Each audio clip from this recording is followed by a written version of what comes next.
Ang kwento ni Tomby.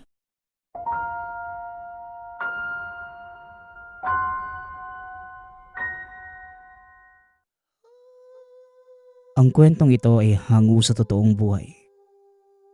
Mula ito sa isa nating tagapakinig na itago na lang natin sa pangalang Arturo. Walang eksaktong taon. Probinsya ng Leyte. Sa bulubundukin ng Leyte, malayo sa mga kabahayan nakatira ang mag-asawang sila Tatay Ramil at Nanay Joan. Kapwa mula sa pamilyang albularyo at antingero ang mag-asawa. Ang lupain na kinatitirikan ng kanilang munting tahanan ay minana pa ni Tatay Ramil sa kanyang lolo. Masayang nagsama ang mag-asawa kahit na simple lamang ang kanilang pamumuhay. Pagsasaka ng palay ang trabaho ni Tatay Ramil at ang bigas na masasaka ay kanyang binibenta sa bayan. Samantalang si Nanay Joan naman, naging libangan na ang pagtatanim ng gulay at magaan din ang kamay nito. Pagdating sa mga pananim, ang mga inaaning gulay ay naibebenta din ng mag-asawa at wala nang mahihiling ang mag-asawa bukod sa pagkakaroon ng anak. Halos 10 taon ng kasal ang mag-asawa. Ngunit hindi pa din sila nabibiyayaan ng anak. At nagkaedad na din ang mag-asawa kaya naman lumapit na sa isang albularyo na malapit na kamag-anak ni Nanay Joan. Kilala ito sa pagpapaanak at paghihilot. Halos lahat ng lumapit sa kanya na gustong magkaanak. Nangyari ito kaya naman hindi na nag-alinlangan pa ang mag-asawa na lumapit kay Apong Carmen. Mahal, sigurado ka ba dito? Lalapit ba talaga tayo kay Apong Carmen?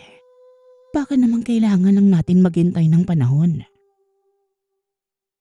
Wika ni Nanay Joan sa asawa. Joan, mahal. Matanda na tayo at hindi pa atras ang edad natin. Lampas 50 na ako. Samantalang ikaw ay nasa 40 anyos na. Ikaw din ang mahihirapan kapag nagkataon. At isa pa hindi ka naman ipapahamak ni Apong Carmen dahil magiging apo niya ang magiging anak natin. Tugon ni Tatay Ramil. Noong una ay nag-aalinlangan pa si Nanay Joan. Pero nakumbinsi din ito ni Tatay Ramil hindi kalaunan. Lumapit nga ang mag-asawa kay Apong Carmen. Madami itong bilin sa mag-asawa at minsan pa pinapaiwanan si Nanay Joan sa tahanan nito. Hindi naglaon. Nabuntis nga si Nanay Joan. Ngunit ng mga panahong yon ay nasa edad 50 na ito. At kambal pa ang sanggol na dinadala nito sa sinapupunan. Nag-aalala ng labi si Tatay Ramil para sa asawa at magiging anak. Pero sinigurado ni Apong Carmen na hindi malalagay sa panganib si Nanay Joan, maging ang mga sanggol sa sinapupunan nito. Sa paglipas ng mga buwan, manganganak na si Nanay Joan at nagsilang nga ito ng kambal. Ang isa sa mga ito ay maputi, samantalang ang isa naman ay maitim. Pero magkamukhang magkamukha ang dalawa. Binuhat ni Apong Carmen ang dalawang sanggol. Dito niya nakita ang masamang pangitain. May taglay na kakayahan ang dalawang sanggol na mula sa kalikasan. Ngunit ang isa sa mga ito ay lapitin ng kasamaan. Kaya pangalagaan niyo silang maigi at huwag hahayaan na mapalapit sa kasamaan. Dahil dilibyo ang nagbabadya. Bili ni Apong Carmen. Ito pa mismo ang nagpangalan sa dalawang sanggol. Pinangalanan niyang Anton at Arturo. Si Anton ay ang maputing sanggol. Si Arturo naman ang maitim. Noong mga sanggol pa lamang ang mga ito, wala namang napansing kakaiba ang mag-asawa sa anak. Para bang normal na sanggol lamang ang mga ito. Hanggang sa lumipas ang 10 taon. Dito na nakita ni Tatay Ramil ang kakaibang taglay ng kambal. Si Anton ay madalas na nakaupo lamang sa isang bato, kung saan madalas ang sikat ng buwan.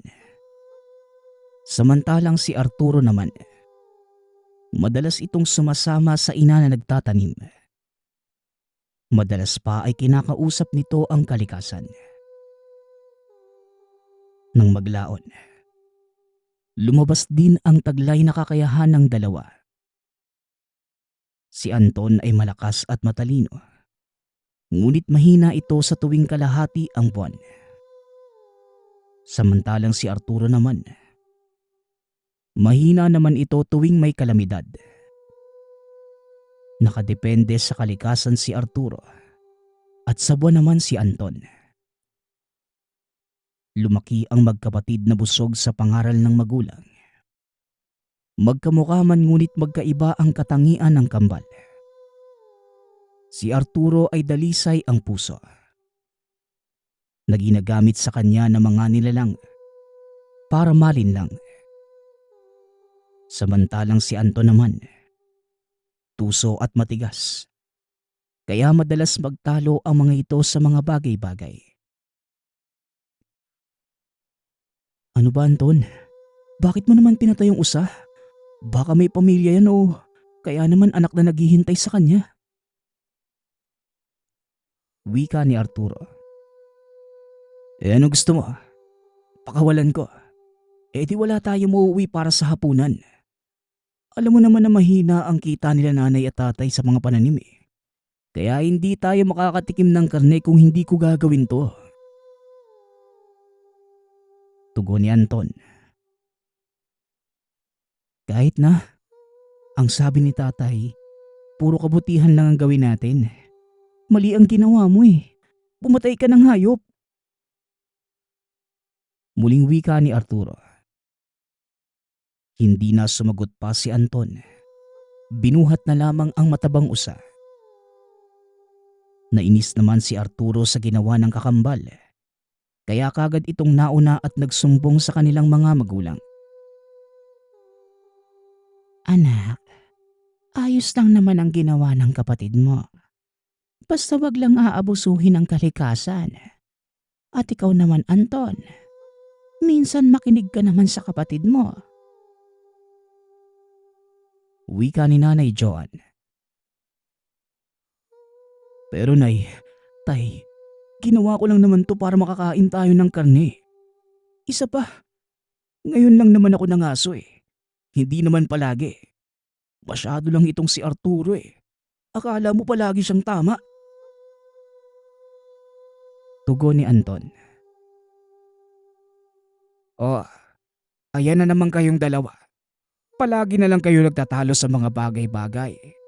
Hindi nyo ba kayang magkasundo? Magkapatid kayo, hindi lang yon. Kambal pa. Dapat kayong dalawa ang sumusuporta sa isa't isa. Wika ni Tatay Ramil. Pasensya na po, Tay. Hindi na po mauulit. Wika ni Arturo. Ikaw kasi, Arturo. Hayaan mo na lang kasi ako. Hayaan mo ko sa ginagawa ko. Alam ko naman kung ano ang masama at mabuti. Hindi mo na kailangan pagsabihan ako sa lahat ng oras. Parang tinatanggalan mo ko niya ng karapatan na magdesisyon para sa sarili ko eh. Tugon ni Anton. Natahimik naman si Arturo sa sinabi ng kakambal. Tama na yan. Ayoko na makarinig pa sa inyong dalawa. Pakiusap lang.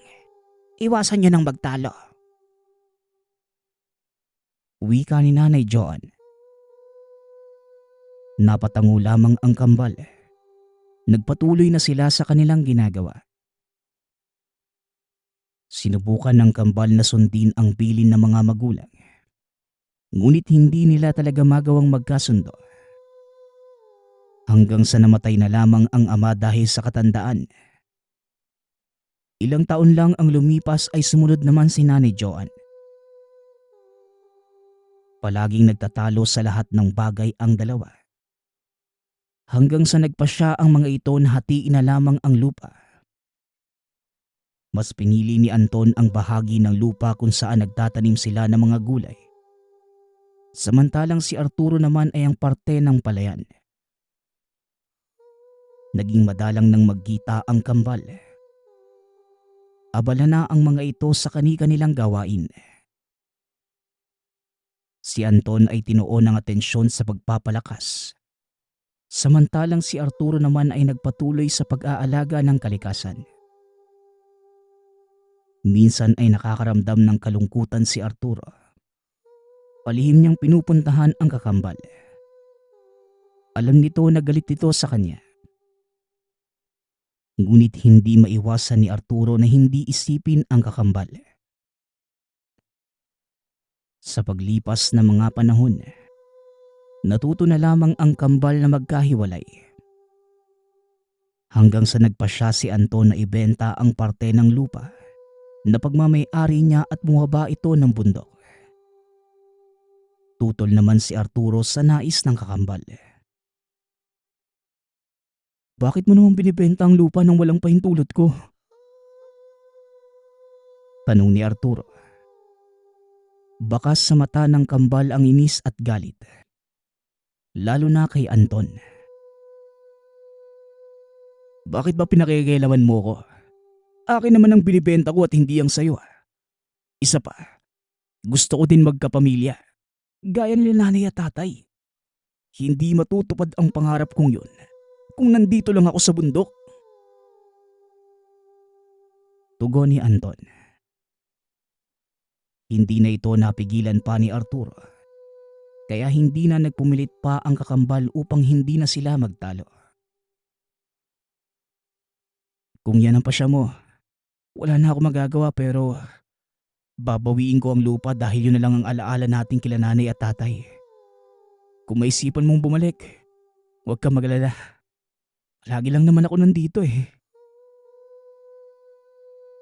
Muling wika ni Arturo. Tumalikod na ito upang hindi makita ni Arturo ang lungkot sa mga mata, maging ang luha na nagbabadya. Umalis ng walang pag-aalinlangan si Anton. At mula ng araw na yon, hindi na nagkita pa ang magkapatid. Kalaunan, sa pagsusumikap ay nabawi muli ni Arturo ang lupang binenta ng kapatid. Nagsumikap si Arturo sa buhay at ang dating simpleng taniman ay lumago. Napagawa na din ito ang kanilang dating maliit at simpleng tahanan. Sa pagdaan ng mga panahon, naging kilala ang baryo nila Arturo. Kaya dumami na ang mga tao doon at naging asensado. Masaya naman si Arturo sa buhay na meron siya at nakapag-asawa ito sa kanilang baryo. Nang ikasal si Arturo, hinanap niya ang kakambal ngunit hindi niya ito nakita. Masaya man at asensado na sa buhay, hindi pa din nawawala sa isipan ni Arturo ang kakambal. Hanggang sa isang araw, habang abala sa pagbebenta ng gulay si Arturo, hindi niya inaasahan na magkikita sila ni Anton.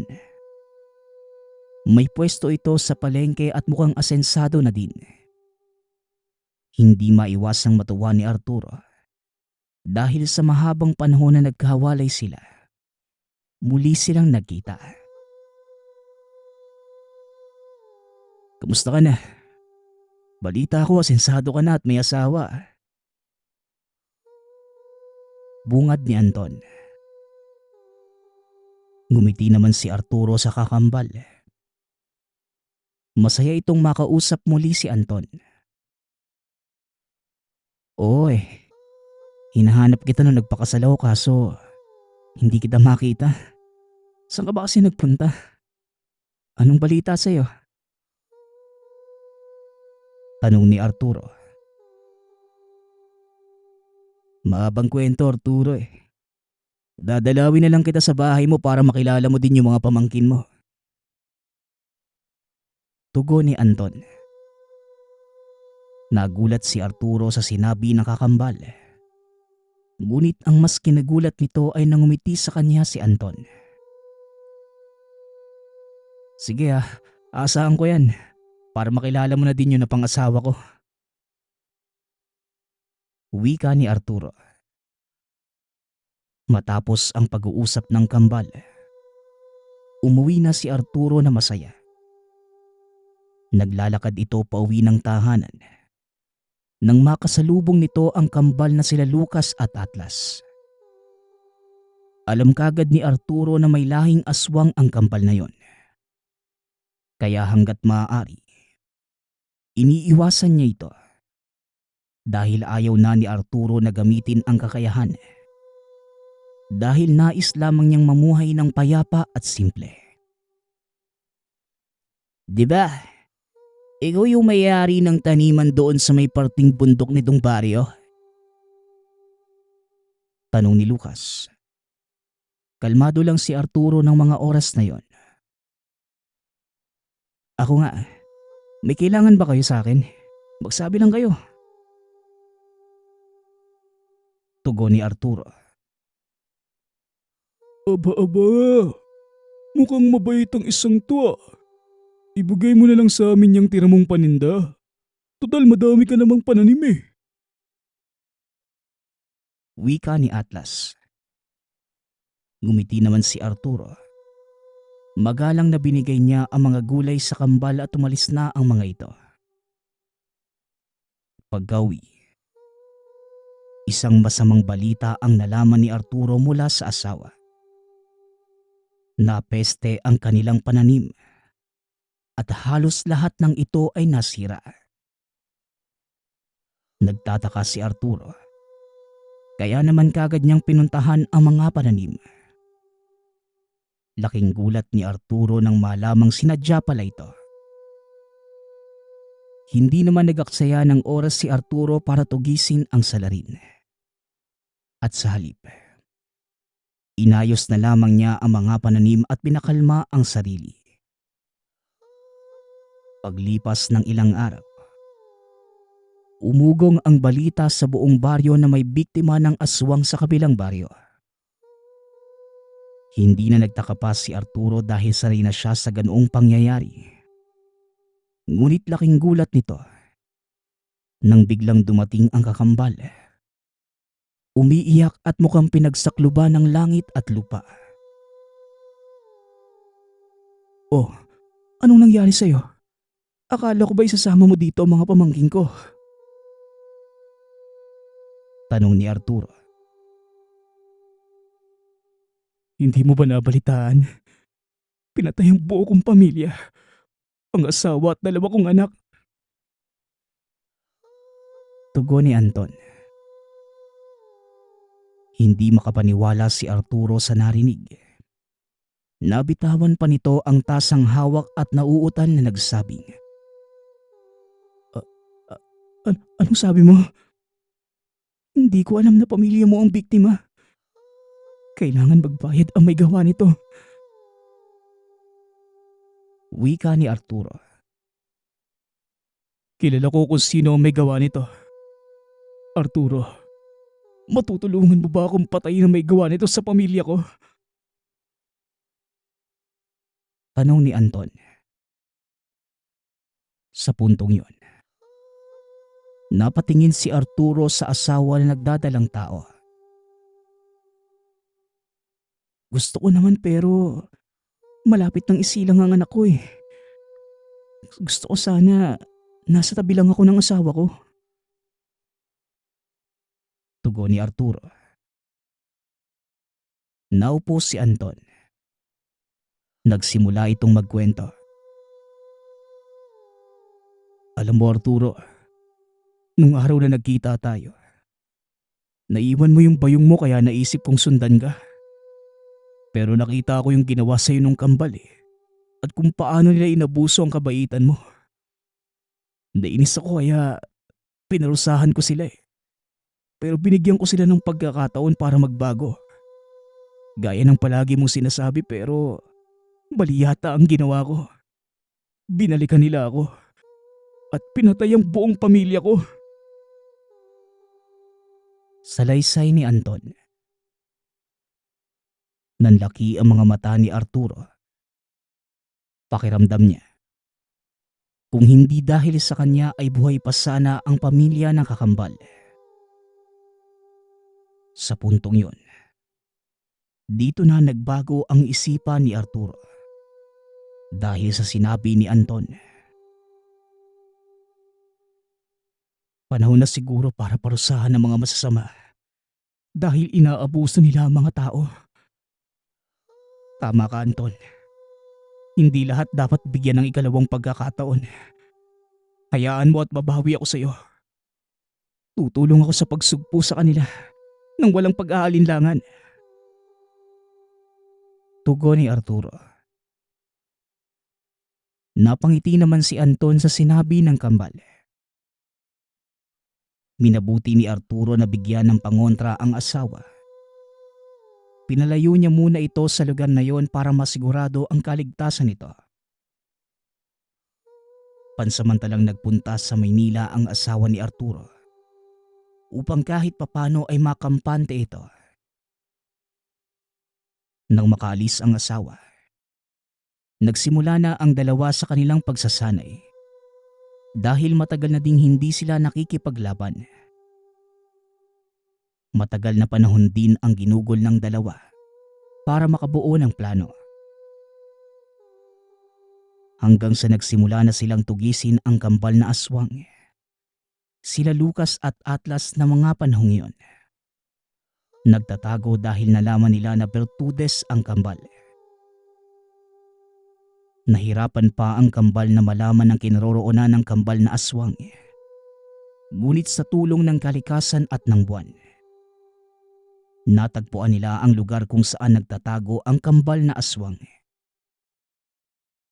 Gaya ng plano, binalak ni Arturo na patayin ang kambal. Pero laking gulat niya dahil anak pala ng gabunan ang mga ito, na isa sa pinakamalakas na uri ng aswang. Gaya ng plano ako ang papatay sa kambal. Pakiusap. Ipangako mo na magiging ligtas ka sa labanan ito.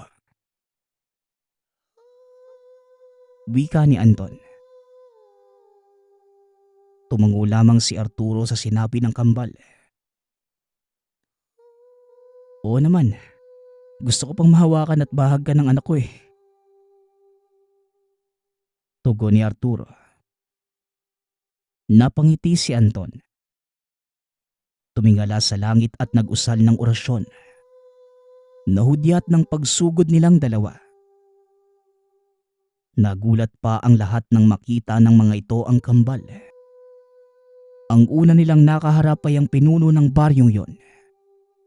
Isang gabunan na ama ng kambal na Lucas at Atlas. Nais namin ang ulo ng anak mo dahil pinaslang nila ang pamilya ko. Wika ni Anton. Ngumisi lamang ang gabunan na tila nang iinis sa magkapatid. Ang lakas naman ng loob mong sabihin ang mga salitang yan sa mismong harapan ko. Matapang ka bata. Wika ng gabunan. Alam kong matuwid ka at ilan sa mga nasa baryo ay kamag-anak mo. Ang pinatay ng kambal mong anak, pamilya ko sila, kaya hirap mo sila sa amin. Muling wika ni Anton. Pinarusahan ko na ang mga anak ko. Kasalukuyan silang nasa paitan. Pinahihirapan ng aking mga alagad. Pero ang hinihingi mo, hindi ko yan maaaring ibigay. Tugon ng gabunan. Dito na sumingit si Arturo at nagulat ang kakambal sa sinabi nito. Pinaparusahan? Buhay ang kinuha nila. Kaya dapat lang nabuhay din ang kapalit. Kung matuwid ka, hahayaan mong harapin ng mga anak mo ang kasalanan nila. Wika ni Arturo. Hindi ako papayag sa nais niyo. Anak ko ba din sila? Labanan niyo muna ako bago niyo magawa ang gusto niyo. Talunin niyo muna ako. At kapag nagawa niyo yon, ako mismo ang pupugod sa ulo ng mga anak ko. Tugon ng gabunan. Sige, papayag ako. Dadalunin kita. Alang-alang sa pamilya ko na inubos ng mga anak mo. Wika ni Anton. Siya na ang unang sumugod sa gabunan. Ngunit para bang hangin lamang ang aswang. Nararamdaman pero hindi nakikita. Nagpalitan sila ng mga pag-atake. Nang makita ni Arturo na dehado ang kakambal, mabilis itong nagbitaw ng orasyon at humingi ng tulong sa kalikasan. Nang mga oras na yon, mahina pa ang kakayahan ni Anton dahil wala ang buwan na nagsisilbing lakas. Nilukob ng berdeng liwanag si Arturo. Kasunod nito ang pag-ilaw ng mga mata. Mabilis na kumilos si Arturo. Sinugod ang gabunan at kahit mabilis, nagawa niya itong masugatan. Malakas ka. Nagawa mo akong sugatan at napakabilis ng paningin mo. Wika ng gabunan. Maghintay ka lang dahil pagsapit ng gabi, makikita mo naman ang bagsik ko. Wika ni Anton. Humalakhak pa ang gabunan. Tumingin ito ng diretsyo sa mata ni Anton. Ramdam ko ang itim na presensya sa katawan mo, binata. Akala niyo ba, hindi ko alam ang tungkol sa inyong dalawa? Ang kambal na Bertudes na pinanganak ni Joan na asawa ni Ramil. Wika ng gabunan. Nagulat ang kambal dahil kilala ng kalaban ang kanilang mga magulang. Teka, ba't mo kilala ang mga magulang namin? Sino ka ba talaga? Tanong ni Arturo. Sabihin na lang natin na ako ang dahilan. Kaya hindi nagkakaanak ang inyong mga magulang doon. Pero nung ipinagbuntis kayo ni Joan, hindi ko kayo magawang supilin. Para bang may kakaibang bumabalot sa inyo. Kaya simula pa lamang nang maliit kayo, nakamatsyag na ako sa inyong dalawa. Tugon ng gabunan. Teka nga, ano pa bang saysay ng mga sinasabi mo? Ituloy na natin ang laban para matapos na to. Sabat ni Anton. Nagpatuloy ang laban at nasugatan ng hindi sinasadya si Arturo. Mabilis naman itong naghilom dahil sa taglay na gabay. Anton, huwag kang padalos-dalos sa kinikilos mo. Baka mapahamak ka. Wika ni Arturo. Nang mga oras na yon, naging itim na ang mga mata ni Anton. Papalabas na din ang buwan na siya nagpapalakas sa binata. Hindi na nito pinapakinggan pa ang kakambal. Manahimik ka, Arturo. Ayan ka na naman eh. Hayaan mong gawin ko ang gusto ko. Wika ni Anton. Hindi na nagsalita pa si Arturo at sa halip, tinulungan na lamang si Anton. Nagpalitan ng pag-atake ang mga ito. Dalawa laban sa isa ang naging labanan. Nang dahil sa pinagsamang lakas at tapang ng kambal, natalo nila ang gabunan. Nasugatan ito ni Arturo at malalim ang natamong sugat. Mabilis namang lumapit si Anton sa gabunan. Akmang papatayin na ito nang bigla siyang inawat ni Arturo. Hindi siya ang pakay natin, kaya huwag mo siyang papatayin. O ikaw gabunan, tumupad ka sa usapan ko, ayaw mong ako mismo ang pumugot sa ulo mo. Wika ni Arturo. Sa puntong yon, kalmado na si Anton. Nakinig ito sa kakambal at tumayo ang gabunan. Pinalabas nito ang kambal na anak mula sa piitan. Ngumisi si Lucas at Atlas nang makita sila Anton. Nagustuhan mo ba ang regalo namin sa'yo? Pakilamero ka kasi! Wika ni Lucas. Sasagot pa lang sana si Anton nang bigla na lang tumalsik ang ulo ni Lucas sa mismong harapan. Walang sabi-sabi. Pinugot nga ng gabunan ang ulo ng anak. Nagulat naman si Atlas sa ginawa ng ama. Ama, bakit mo pinatay si Lucas? Dapat ang dalawang Bertudis ang pinugutan mo ng ulo. Wika ni Atlas. Lumuluha itong lumapit sa kakambal na wala ng buhay. Akmang pupuguti na sana ng gabunan ng ulo ni Atlas nang magsalita si Anton. Teka, hayaan mong maglabang kami ng anak mo. Kapag natalo niya ako, alis kami dito at tatanggapin ko ang lahat. Pero kapag napatay ko ang anak mo, ayoko nang makita pa ang pagmumukha niyo sa baryong ito. Wika ni Anton. Sumang-ayon naman si Atlas, kaya wala nang nagawa ang amang gabunan. Hindi na nakialam si Arturo sa laban ng dalawa. Malaki ang tiwala nito sa kakambal. Naglaban ang dalawa. Patuloy lamang ito sa pagpapalitan ng atake. Tila nanonood lamang ng palabas si Arturo at ang gabunan. Hinahayaan lang nila ang dalawa na maglaban hanggang sa nasugatan ni Atlas si Anton.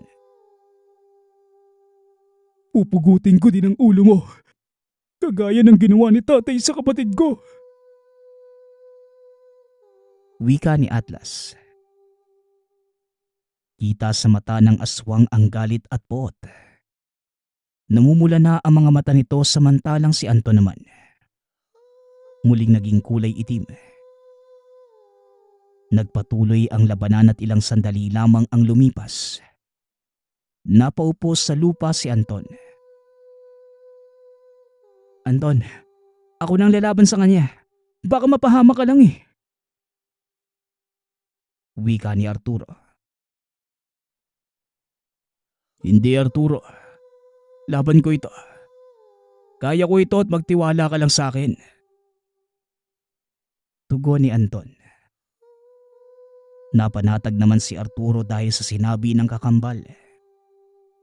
Nagpatuloy ang laban hanggang sa binalot ng liwanag ang buong paligid. Nakakasilaw at tila nakakabulag. Nang nawala ang liwanag ay nakita ni Arturo na nakaluhod na ang kakambal. Mabilis na itong nilapitan upang siguraduhin na ayos lamang ito. Ngunit bigla itong nawala ng malay. Magsasalita pa sana ang gabunan.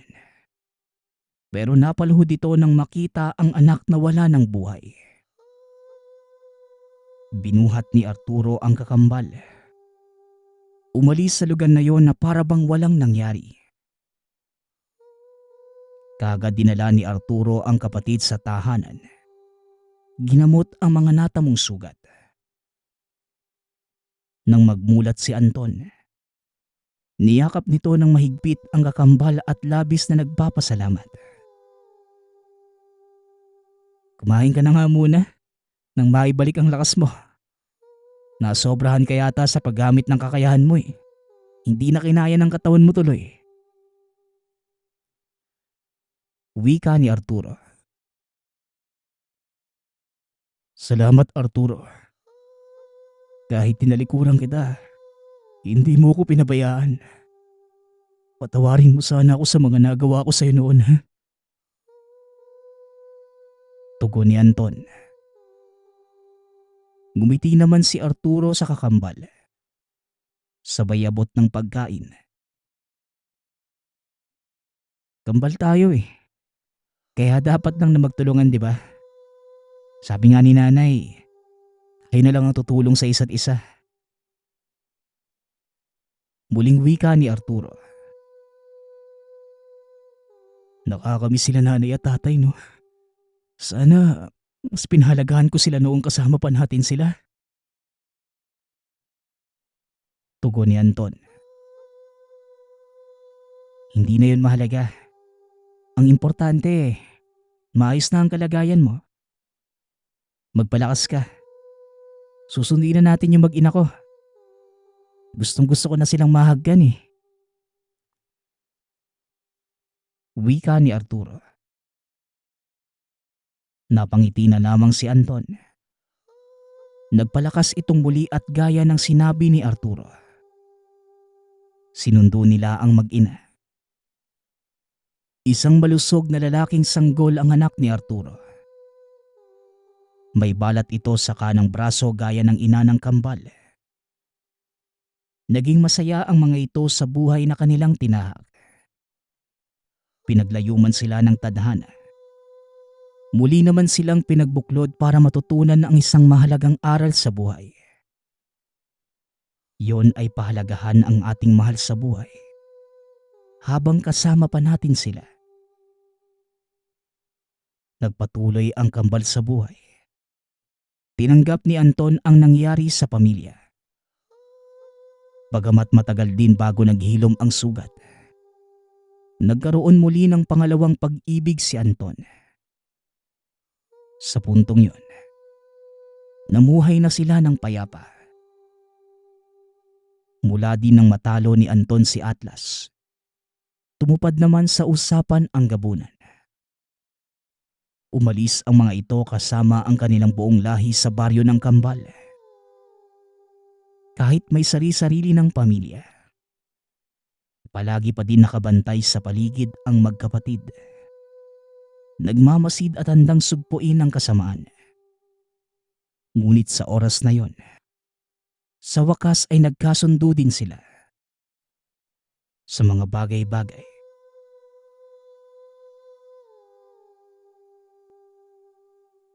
Ang kwentong ito ay hango sa totoong buhay. Mula ito sa isa nating tagapakinig na itago na lang natin sa pangalang Toryo. Taong 1962, probinsya ng Catanduanes. Kasalukuyang laman ng usap-usapan sa lugar si Toryo dahil sa kaibigan niyang si Onyo. Ayon sa sabi-sabi ng mga tao, ito ay anak na nag-iisang aswang sa baryo. Ngunit hindi naman naniniwala ang binata dahil matagal na niyang kakilala ang kaibigan. Simula elementarya hanggang sa kasalukuyang edad na 29. Parehong wala pang asawa at mahilig mangolekta ng mga sinaunang almeres. Dahil binibili ito sa kanila ng lolo ni Onyok sa halagang 20 piso. Kaya naman, madalas na pumupunta ang dalawa sa mga pinakaliblib na lugar at maghapong naghuhukay. Kung minsan ay siniswerte din ang mga ito na makakita ng ginto sa lugar. Dagdag pa ni Toryo, kung talagang aswang nga ang kaibigan, tutugisin niya ito balang araw. Nagumpisa na siyang basahin ang librong ginagamit ng yumaong lolo na dating isang albularyo. Malakas ang paniniwala ni Torio na kapag nasa ulo niya ang mga panalangin ay magtataglay na siya ng presensya katulad sa mga manggagamot. Sa tagal ng pagkakaibigan ng dalawa, kabisado na din ni Torio ang daan papunta sa tahanan ni Onyok. At sa katunayan, mas madalas pa itong naroon kesa sa sariling tahanan. Ang bahay ng kaibigan ay nakatirik sa pinakatuktok ng isang bundok at ni isang kapitbahay ay wala kang makikita. Ayon dito, ito ang pinili ng ina na tahanan dahil malaya silang nakakapamuhay at malayong-malayo sa panghusga ng mga tao. Napansin rin ni Torio na hindi palalabas ang ina ni Onyok dahil sa mga gawa-gawang istorya ng mga tao sa lugar. Isang araw, maagang nagbabasa si Torio ng libro ng lolo. Sa isang linggong pag-aaral, marami na ring nasa ulo dahil siniseryoso ni Torio ang pagsasabuhay ng mga salita. Habang nasa kalagitnaan ng pagbigkas, bigla na lamang kumatok sa pinto ang kaibigan at nagwika na pupunta sila ng bundok. Dahil sa nabalita ang may iba pang mahanapan na mga almeres. Dali-daling tinago ni Torio ang libro at pinagbuksan ng kaibigan para pagpahingahin muna habang naghahanda. Nang matapos, nagsimula ng maglakad ang dalawa paakyat sa bundok na nabanggit ni Onyok. Halos 3 oras din ang tinagal ng paglalakad ng dalawa. Pagkarating sa lugar, namangha naman si Torio dahil halos lahat ng puno sa lugar ay kayumanggina ang kulay. Wala ng mga buhay ngunit tuwid pa rin ang pagkakatayo. Hindi naman pinansin ng kaibigan ang pagkatulala niya at patuloy lamang sa paglalakad. Nakasunod lamang si Torio sa kaibigan sa ilalim ng walang buhay na kaimito. Dito sila nagumpisang magukay. Habang patuloy sa ginagawa ay napansin ni Torio na tila seryosong-seryoso ang kaibigan na makuha kung anuman ang nasa ilalim. Ni hindi ito nagpapahinga. Nakatutok lamang ang mga mata sa lupa kaya naman napatanong na si Torio. Sabi kasi ng lolo, dito daw matatagpuan ang pamanang almeres na tinago ng ninuno nila. Kailangan nating mahanap yung Torio. Tapos paghatian natin yung bayad na 100. Wika ni Onyok habang abala sa paghukay. Hindi man maintindihan kung ano ang ibig sabihin ng kaibigan. Nagpatuloy na lamang si Torio sa paghukay. Halos mag-iisang oras nang makaramdam si Torio na matigas na bagay sa pwesto. Tinawag niya ang kaibigan at si Onyok na ang nagpatuloy sa paghukay. Nang tuluyang mahugot ang almeres, abot-tenga naman ang naging ngiti ni Onyok. Tinulungan na ni Torio sa pagpupunas ang kaibigan. Pagkatapos ay sabay nang pumunta ang dalawa sa tahanan ni Lolo Onyok. Habang naglalakad, napansin ni Torio na iba ang daan na tinatahak nila papunta sa tahanan ng matanda.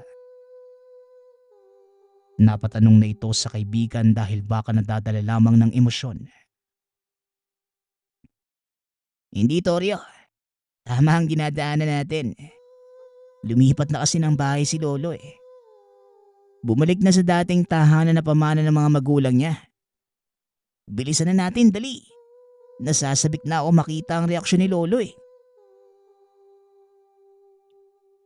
Wika ni Onyok habang tuwang-tuwa sa dala. Nagpatuloy lamang ang dalawa sa paglalakad. Pagkarating sa bagong tahanan ng matanda, nanlaki ang mga mata ni Torio pagkatungtong sa pintuan. Bumungad sa kanya ang isang patungan na punong-puno ng mga almirez. Kung hindi siya nagkakamali, nasa 50 peraso ito. Napakadami ngunit sa pagkakatanda ni Torio, 5 pa lamang ang niaiaambag nila. Dahil mahirap makahanap ng sinaunang mga almirez. Habang patuloy sa pagmamasid, naagaw ang atensyon ni Torio nang makita ang nakangising lolo ni Onyok. Nakaramdam siya ng kilabot sa lolo nito na nakatitig lamang sa almirez. Maya-maya pa, bumalik na si Onyok at pumunta ng palikuran. Tuwang-tuwa naman si Torio nang abutan siya ng 100. Nagpapasalamat ito at niyaya na si Onyok na pumunta ng palengke para maghati at makapamili ng masasarap na pagkain. Nang mga araw na yon, napakalaking bagay na ng 100 dahil napakababa pa ng bilihin noon. Pagkarating ng dalawa sa palengke, kaagad nang namili ng masasarap na pagkain si Onyok habang si Torio naman ibinulsa lamang ang nakuhang bayad. Matapos makapamili, umuwi na ang dalawa ng tahanan. Pagkarating ni Torio sa tahanan, hindi mawala sa isip nito ang itsura ng matanda. Nakangisi ito habang nakatitig sa almirez at nakakatakot kung tumingin. Pagsapit ng 6:00 ng gabi, may kung anong pumasok sa isipan ng binata at kinuha ang librong gamit sa pag-aaral ng mga buhay na salita. Pagbuklat ng unang pahina, nabatid nitong kakaiba ang nakasulat. Ngunit binanggit pa rin ito ni Torio sa mahina at nagtatakang boses. Walang ano-ano eh. Bumungad ang lolo ni Onyok na nakangisi muli sa harapan niya. Halos hindi makagalaw si Torio dahil paanong nangyari na bigla na lamang itong napunta sa harapan. Sinubukan pa nitong magbanggit ng mga dasal sa isipan. Ngunit may mga boses na pumipigil sa kanya para mabanggit ito ng maayos. Habang pinipilit muling magbanggit ng mga kataga, nakatitig lamang ang matanda at halos 1 minuto ang tinagal. Ngunit nabaling ang atensyon niya na may maamoy na parang nasusunog. Dali-dali niyang sinundan ang usok at nataranta. Nang makitang nasusunog lahat ng libreta ng lolo. Sinubukan pa niya itong apulahin gamit ang tubig ngunit hindi basta-basta nawala ang apoy. Sinubuyan din niya ito ng buhangin. Ngunit wala pa rin naging epekto at nakaramdam ng galit nang makita ang humahalakhak na matanda. Habang nakatitig lamang sa apoy. Sa puntong yon, batid ni Torio na hindi ito ordinaryong nilalang dahil sa mga nakitang kakayahan. Kaya naman, tumakbo ito papunta sa kusina para kunin ang itak at pagkahawak. Dali-daling bumalik sa pwesto ng matanda ngunit wala na itong naabutan. Maya-maya pa, may nakita siyang malaking aso na naglalakad sa bakuran. Hinabol ito ni Torio. Ngunit bigla na lamang nawala nang makalabas ng bahay. Bumalik na lamang siya sa loob ng tahanan. Habang nakaupo, napansin ng binata ang librong hinawakan bago pa man dumating ang matanda. Ngunit nang buklatin ay wala na ang mga nakasulat. Ni isang letra ay wala nang natira. Napakabilis ng mga pangyayari. Ni hindi pa nga nawawalis ang mga nagkalat na abo ng mga natupok na libro. Dumagdag naman ang librong bigla na lamang nawala ng laman. Natulala na lamang ang binata at sa labis na pag-iisip. Hindi na ito nakatulog at kinaumagahan. Pumunta sa albularyo, dala ang librong nawala ng laman. Nang tignan nito ng albularyo, napangiti na lamang ito at sinabing, "Napabilang ka na sa ginamit ng nilalang para makuha ang mga koleksyon niyang almeres na ginagamit para makarinig ng mga ungol ng nag-aagaw buhay. Lingid sa kaalaman ng nakararami, ang ginang na pinagbibintangan nilang aswang ay biktima lamang ng pagpapalitan nyo ng matanda. Madalas nitong gamitin ang wangis ng sariling anak para lamang makapangbiktima. Ang tungkol naman sa almeres na nakuha mo, itinago ito ng lolo mo bago pa man siya mabawian ng buhay. Minsan na din itong nakasagupan ng lolo ng kaibigan mo. Sa normal na tao, mukhang ordinaryong gamit lamang yon. Ngunit sa mata ng mga nilalang na yon, isa yang kayamanan dahil pamana pa ito ng mga kaninunuan ng mga aswang. Isang napaka-epektibong almeres ang hinukay niya dahil kahit hindi ito itapat sa tenga ng mga aswang, naririnig nila ang boses na nagmumula dito. Wika ng albularyo. Dahil sa narinig, nakaramdam ng kaba si Toryo. Ngunit napawi naman kagad ito nang bigyan siya ng albularyo ng isang agimat na pangontra sa umaaligid na aswang. Hindi nagtagal. Nagpaalam na rin at umuwi na ng tahanan si Toryo. Magmula ng araw na yon, wala nang nangyari na ano paman kay Toryo. Samantalang hindi na rin nakita pa ang kaibigan at ang lolo nito. Nagawa pang matanong ni Toryo ang ina ni Onyo kung nasaan ito. Ngunit nagulat ang binata sa tugon ng ale. Wala naman siyang anak at sinong Onyok ang sinasabi ng binata. Dahil dito, mas lalong lumakas ang paniniwala ni Toryo na kasabwat ng nilalang si Onyok. Ngunit ang nakakapagtaka, kung bakit walang kaalam-alam ang sariling ina. Lumipas pa ang isang taon. Muling naging matunog ang usap-usapan patungkol sa ina ni Onyok. Dahil sa hindi na nakayanan ang panghusga, tinulungan ito ni Toryo na lumipat sa kabilang baryo. Kasabay nito, natapos na rin ang usap-usapan patungkol sa mga aswang. Sa paglipas ng maraming panahon, ang lahat ay naging alaala na lamang kay Toryo. Ipinagpatuloy niya ang pag-aaral para maging isang ganap na albularyo sa tulong ng kakilalang manggagamot. Hindi man naging malinaw kung ano nga ba talaga ang ugnayan ng ginang sa kaibigang si Onyok. Ngunit nanatiling malinaw sa memorya ni Toryo na minsang naranasan ang pagtanggap ng bayad na mula sa aswang.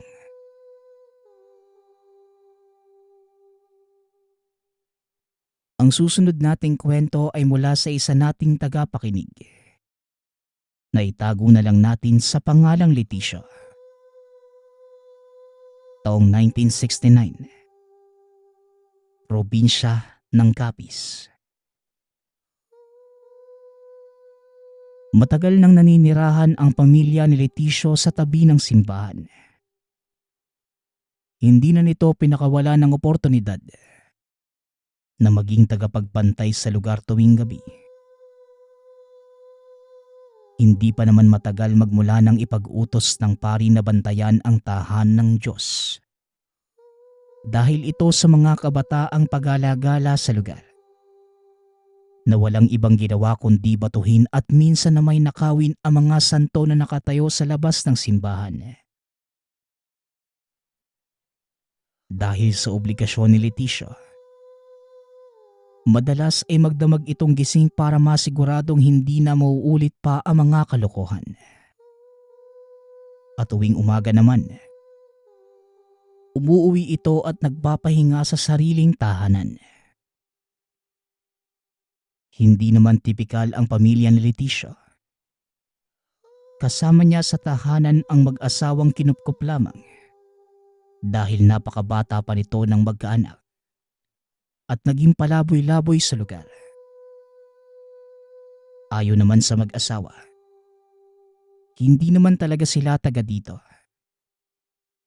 Nagawi lamang dahil sa wala ng matirahan dahil parehas silang tinakwil ng mga magulang.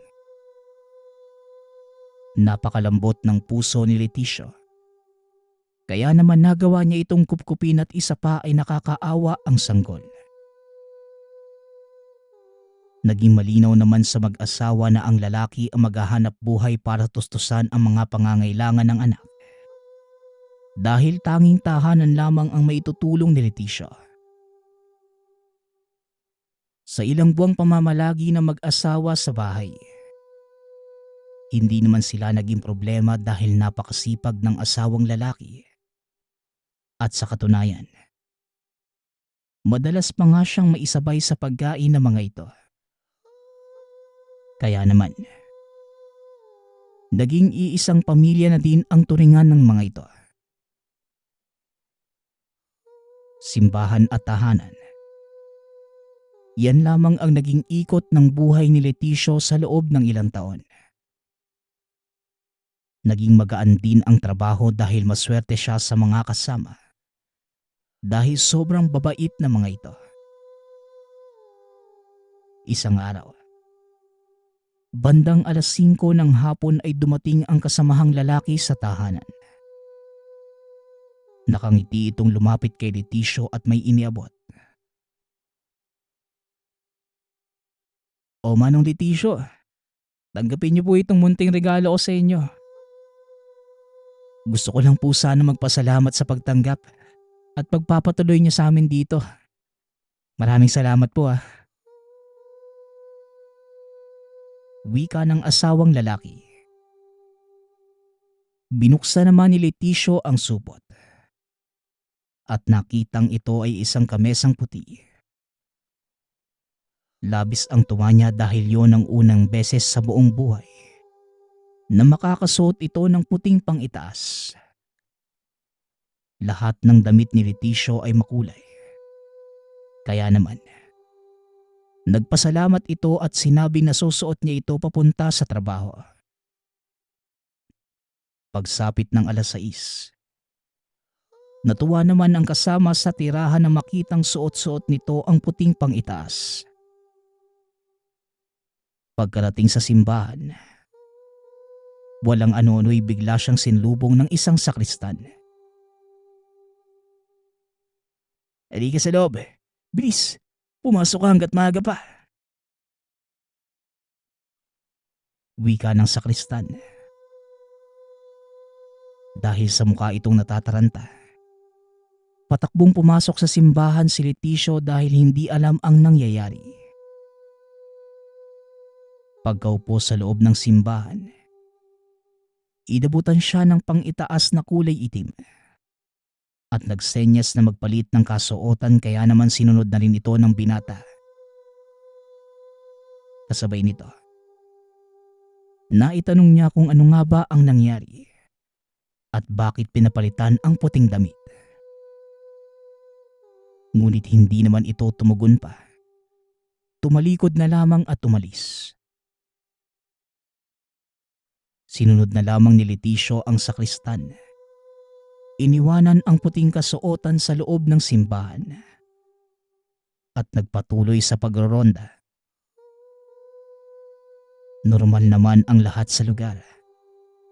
May mga pagala-gala pa ring kabataan, ngunit hindi naman na mahilig mamerbisyo. Pagsapit ng 11:00 ng gabi, napakatahimik na ng lugar. Wala na ring katao-tao kaya naman napaidlip sa kinaupuan si Leticia. nang bigla siyang nagising nang marinig ang sigaw ng ginang. Pagdilat ng mga mata, nakita itong nakadapa at duguan sa daan. Dali-dali naman itong nilapitan ni Leticia. Nang tuluyang makalapit, naabutan niya itong wala ng buhay. Nataranta naman ang binata at bumalik sa simbahan para gisingin ang mga kasamahan. Bumangon naman ang dalawang sakristan at sinamahan si Leticia. Pagkarating sa lugar, nagwika ang isa sa mga kasamahan kung bakit nakasuot siya ng puti dahil matagal nang pinagbabawal ito sa lugar. Napakunot naman ang noo ni Leticia. Iniisip kung ano nga ba talaga ang problema sa puting damit. Ngunit nag-aya na ang sakristan na dalhin ang ginang sa pinakamalapit na morgue. Kaya naman, tumulong na sa pagbubuhat si Leticia. Habang hinihiga ng dalawa ang ginang mula sa pagkakadapa, nakaramdam ng kilabot ang binata. Dahil sa nakitang warak ang dibdib nito na tila karning kinatay. Dahan-dahan namang binuka ng sakristan ang butas na dibdib. Napaatras nang makitang wala na ang lamang loob. Halos hindi nakagalaw si Leticia dahil sa nasaksihan. Maya-maya pa, may isang lalaki na naghahabol ng hininga na lumapit sa kanila. Bigla na lamang binuhat ang ginang at naglakad papalayo. Susunod pa sana ang binata. Kaso pinigilan na ito ng sakristan nang sabihing ito ang asawa ng ginang. Bumalik na ang dalawa sa simbahan. At bago pa man makapasok ay tinanong ito ni Leticia patungkol sa puting damit. Silagan ang tawag sa mga nilalang na nambibiktima ng mga taong nakasuot ng kulay puti. Malakas kasi yung paniniwala nila na lahat ng nakaputi ay mga pari. At ang mga pari ang pangunahin nilang kalaban. Kaya mag-iingat ka. Paulit-ulit ko sa iyong ibibili na huwag kang magsusuot ng puting damit hanggat maaari. Lalo na kung gabi. Tugon ng isa sa mga sakristan. Matapos yon, diretso nang pumasok ang sakristan. Naupo na lamang si Leticia sa pwesto at habang nagbabantay, hindi mawala sa isipan ang itsura ng ginang. Hindi na din ito nakapaglibot-libot pa na maayos dahil sa takot. Hanggang sa mag-umaga, hindi pa rin mapakali si Leticia. Pagsapit ng 6:00, nagpaalam na ito sa ibang kasamahan at umuwi na ng tahanan. Nakatulog lamang siya sa buong maghapon at 3:00 na magising. Pagkabangon, nakaramdam ito ng pagkahilo at pag-ikot ng paningin. Kaya bumalik na lamang ito sa pagkakahiga. Muling nakatulog si Leticia at 6:00 na nang magising. Nagtangka pang bumangon ang binata. Ngunit ganun pa rin ang nararamdaman. Kaya nagpa siyang wag na munang pumasok.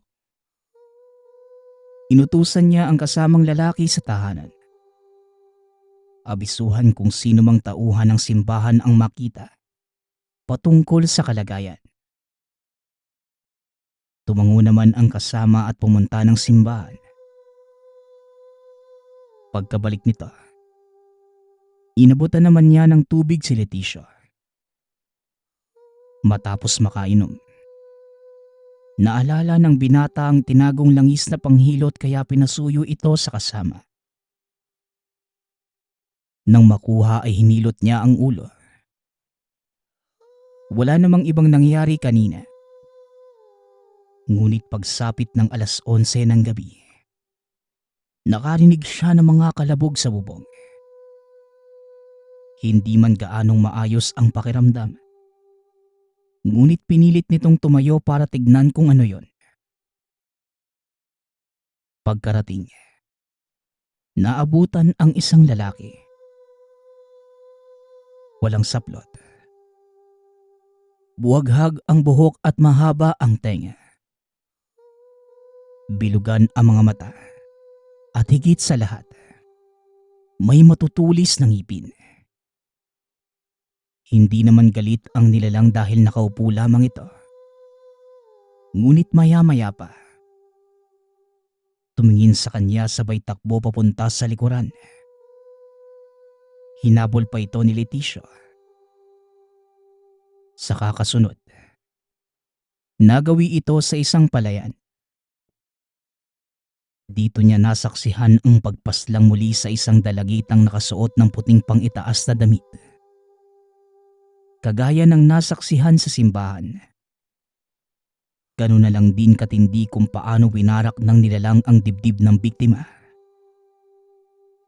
Kahit hindi man nakasuot ng puting pang-itaas si Leticia noon, nagmamadali itong tumakbo papalayo. Dahil sa takot na baka isa siya sa maging biktima nito.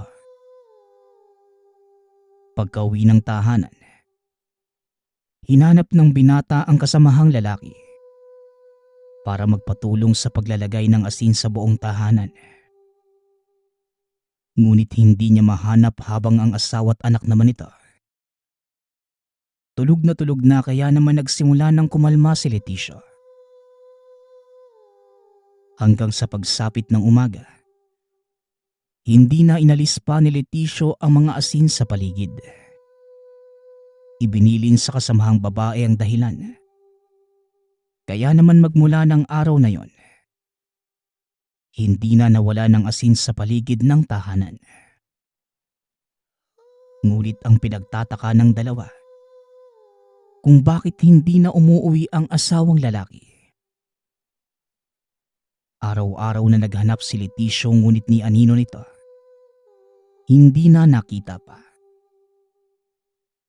Nagkaroon rin ng usap-usapan sa lugar na ang pinatuloy na lalaki ni Leticia sa tahanan, ito ang mismong Silagan. Nang tanungin naman ng asawa kung totoo ba ang usap-usapan, ang tanging naisagot na lamang nito ay isang normal na tao ang asawa. At kung nawawala man, maaaring napas lang ito ng mga rebelde at pinagdiinang hindi aswang ang asawa. Hindi na rin nagpumilit pa si Leticia sa pagtatanong. Dahil batid niyang nag-aalala din ang asawang babae. Sa paglipas ng mahabang panahon, hindi na muli pang nakita ang kinupkop na lalaki. Samantalang ang mag-ina naman, nanatili sa puder ni Leticia at patuloy na tinutulungan sa abot ng makakaya. Paminsan-minsan, iniisip pa din ito kung saan ba napunta ang lalaki. Ngunit ang pinaka hindi nawala na tanong sa sarili, nagawa niya nga bang magpatuloy ng Silagan sa tahanan?